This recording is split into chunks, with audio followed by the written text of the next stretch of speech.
Hi viewers, welcome to our channel. ప్రస్తుతం మనతో పాటు సీనియర్ జర్నలిస్ట్ దాము బాలాస్ అన్నారు. వాటితో మాట్లాడదాం. నమస్కారం సార్.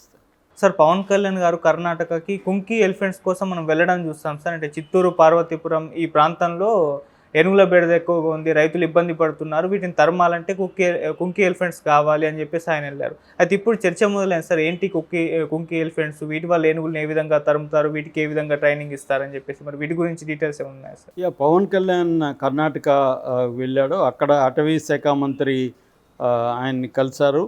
సో కలిసి ఈశ్వర్ ఖండ్రే, ఆయన పేరు ఈశ్వర్ ఖండ్రే అనే అటవీ శాఖ మంత్రిని కలిసి చర్చలు జరిపారు. దాదాపు 7 అంశాల మీద ఎంఓయూతో సంతకాలు చేశారు. అందులో ఒకటి ఏంటంటే కుంకి ఎలిఫెంట్స్ని అడిగాడు పవన్ కళ్యాణ్. అందులో 8 కుంకి ఎలిఫెంట్స్ని కర్ణాటక ప్రభుత్వం ఆంధ్రప్రదేశ్ ప్రభుత్వానికి ఇవ్వడానికి ఒప్పుకునింది. అయితే ఇప్పుడు చర్చ అంతా కూడా కుంకి ఎలిఫెంట్స్ అంటే ఏంటి అంటే 2 అంశాల మీద పవన్ కళ్యాణ్ మాట్లాడిన దాంట్లో చర్చలు జరుగుతుంది. ఒకటేమో గంధద గుడి సినిమాలో రాజ్కుమార్ అడవుల్ని రక్షించే పాత్ర వేస్తే ఇప్పుడేమో అడవుల్ని నాశనం చేసే స్మగ్లింగ్ పాత్రలో హీరోలు వేస్తున్నారని కామెంట్ చేశాడు. ఇది అల్లు అర్జున్ పుష్ప సినిమా దృష్టిలో పెట్టుకొని కామెంట్ చేశాడని తీవ్రంగా విమర్శలు వస్తున్నాయి. అది ఆల్రెడీ మనం మాట్లాడాం. అదొక టాపిక్. అయితే రెండో టాపిక్ కుంకి ఎలిఫెంట్స్. అసలు ఈ కుంకి ఎలిఫెంట్స్ ఏంటి, కుంకి ఎలిఫెంట్స్ ఎందుకు ఆంధ్రప్రదేశ్ ప్రభుత్వం అడుగుతుంది, వాటి వల్ల ఉపయోగం ఏంటి? పవన్ కళ్యాణ్ ఏం చెప్పాడంటే ఆంధ్రప్రదేశ్లో అటు పార్వతీపురం అడవుల్లో, ఇటు చిత్తూరు జిల్లాలో కుప్పం రామకుప్పం అంటాం. రామకుప్పం అనేది ట్రై జంక్షన్ అంటారు. ట్రై జంక్షన్ అంటే కర్ణాటక, తమిళనాడు, ఆంధ్రప్రదేశ్కి ట్రై జంక్షన్. ఈ అడవులు మిక్స్ అయి ఉంటాయి. సో ఏనుగులు అడవుల్లో నుంచి జనాల్లోకి వచ్చేసి జనావాసాల్లో పొలాలని ధ్వంసం చేయడం, ప్రజల్ని చంపడం అనేది చేస్తుంటాయి. నేను పౌర హక్కుల సంఘంలో పనిచేస్తున్నప్పుడు ఈ ఏరియాలో ఎక్కువ పనిచేసాం. నేను కూడా కుప్పం, రామకుప్పం ఏరియాలు తాండాలు ఎక్కువ ఉంటాయి అక్కడ. ననియాల తాండా ఇప్పుడు కూడా ఏనుగుల క్యాంప్ అక్కడ ఉంది, ననియాల క్యాంప్ అంటారు దాన్ని.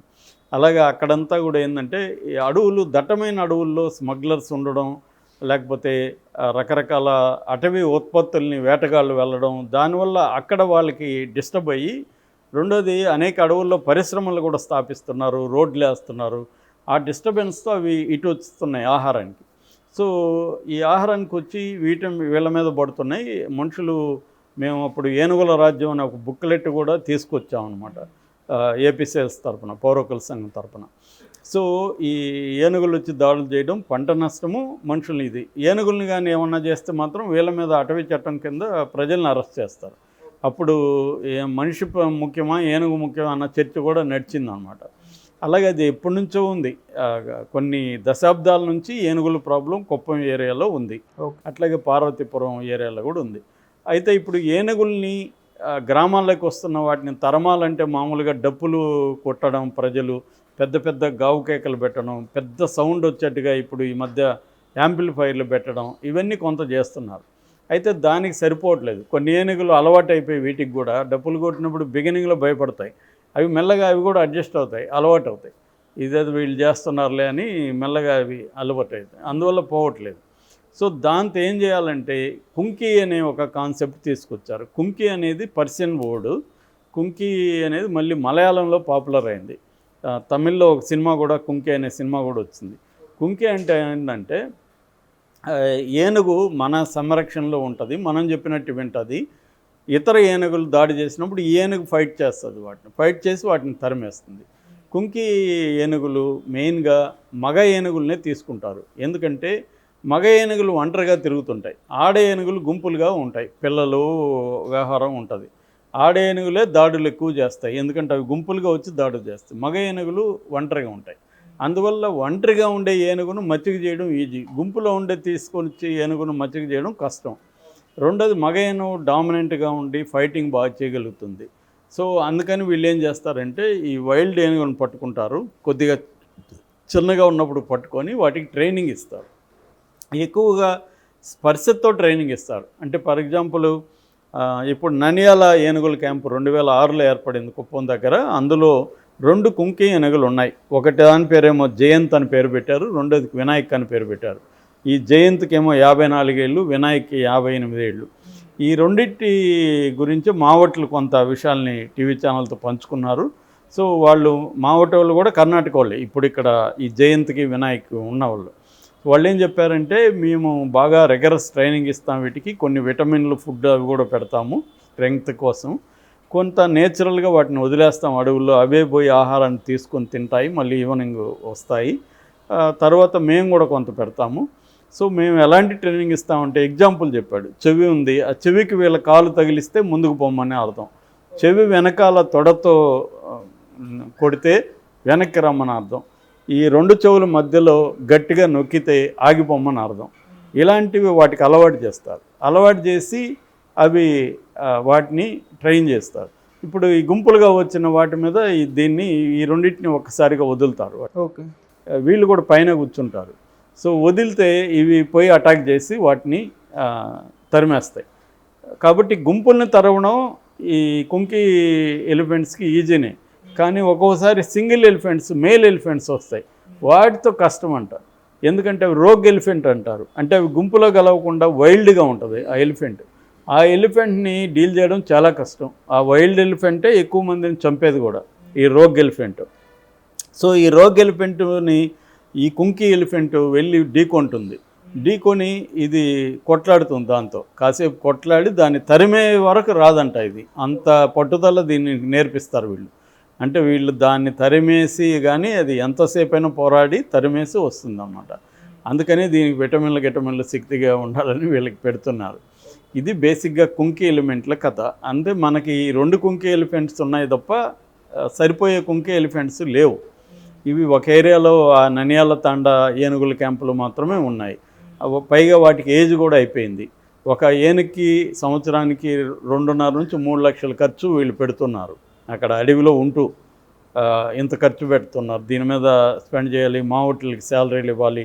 వాళ్ళు కూడా మావోట్లకి ఏంటంటే ఏనుగుతో ఒక రకమైన పర్సనల్ అటాచ్మెంట్ వచ్చేస్తుంది. అసలు వాళ్ళు ఇండ్లకు పోయినా కూడా 4 రోజులు కూడా ఉండట్లేదంట, ఏనుగు వాళ్ళకి కలవరం వచ్చేస్తున్నారంట. అది కూడా వాళ్ళు పంచుకున్నారనమాట. అంతే, వీళ్ళతో అంత అటాచ్మెంట్ ఉంటుంది. ఆ ఏనుగు కూడా వీళ్ళ మాట మాత్రమే వింటుంది. అలాగా మావటి వాళ్ళ, అందుకని ఇప్పుడు 8 కుంకి ఎలిఫెంట్స్ని తీసుకొస్తున్నారు, సరిపోవని. 8 కుంకి ఎలిఫెంట్స్తో వాళ్ళ సిబ్బందే వస్తున్నారు ఇక్కడికి. అంటే మెయింటెనెన్స్ కూడా వాళ్ళే చేయాలి, కర్ణాటక వాళ్ళే. ఇప్పుడు కొత్తగా వేరే వాడు వస్తే వాళ్ళ మాట వినవన్నమాట. సో అలాగా వీటిని తీసుకొచ్చి వీటి ద్వారా గ్రామాల్లోకి వస్తే ఏనుగుల్ని ఇవి తరిమేస్తాయి. ఇది బేసిక్గా కుంకి ఎలిమెంట్ల కథ. సో పవన్ కళ్యాణ్, దీన్ని ఖచ్చితంగా మనం పవన్ కళ్యాణ్ అప్రిషియేట్ చేయాలి, మెచ్చుకోవాలి, చొరవ తీసుకొని.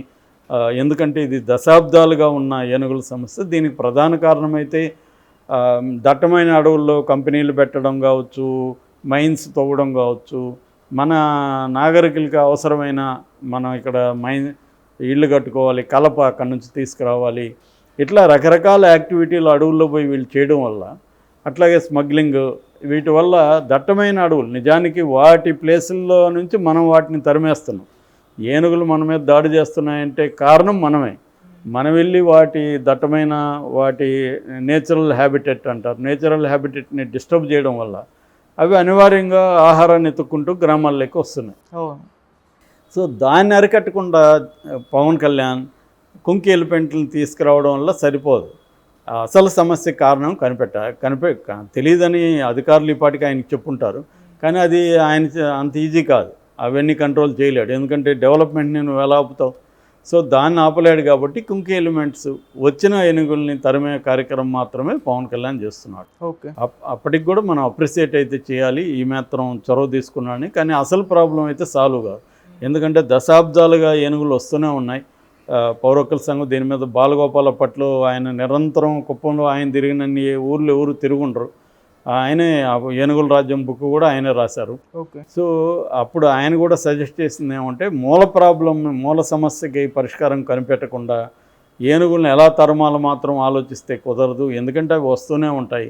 అవి రాకుండా ఉండాలంటే వాటి నేచురల్ హ్యాబిటేట్ని స్ట్రెంగ్తన్ చేయాలి. అక్కడ వాటికి ఫుడ్ దొరికితే, అక్కడ డిస్టర్బెన్స్ లేకపోతే రావని. అందుకనే ఇప్పుడు అడవుల్లో కొంత అభయారణ్యాలు ప్రకటించి అక్కడికి ఈవెన్ షూటింగ్లు కూడా ఈ మధ్య దట్టమైన అడవుల్లో పర్మిషన్ ఇవ్వట్లేదు. ఎందుకంటే మన వాళ్ళు అక్కడ సౌండ్ క్రియేట్ చేసి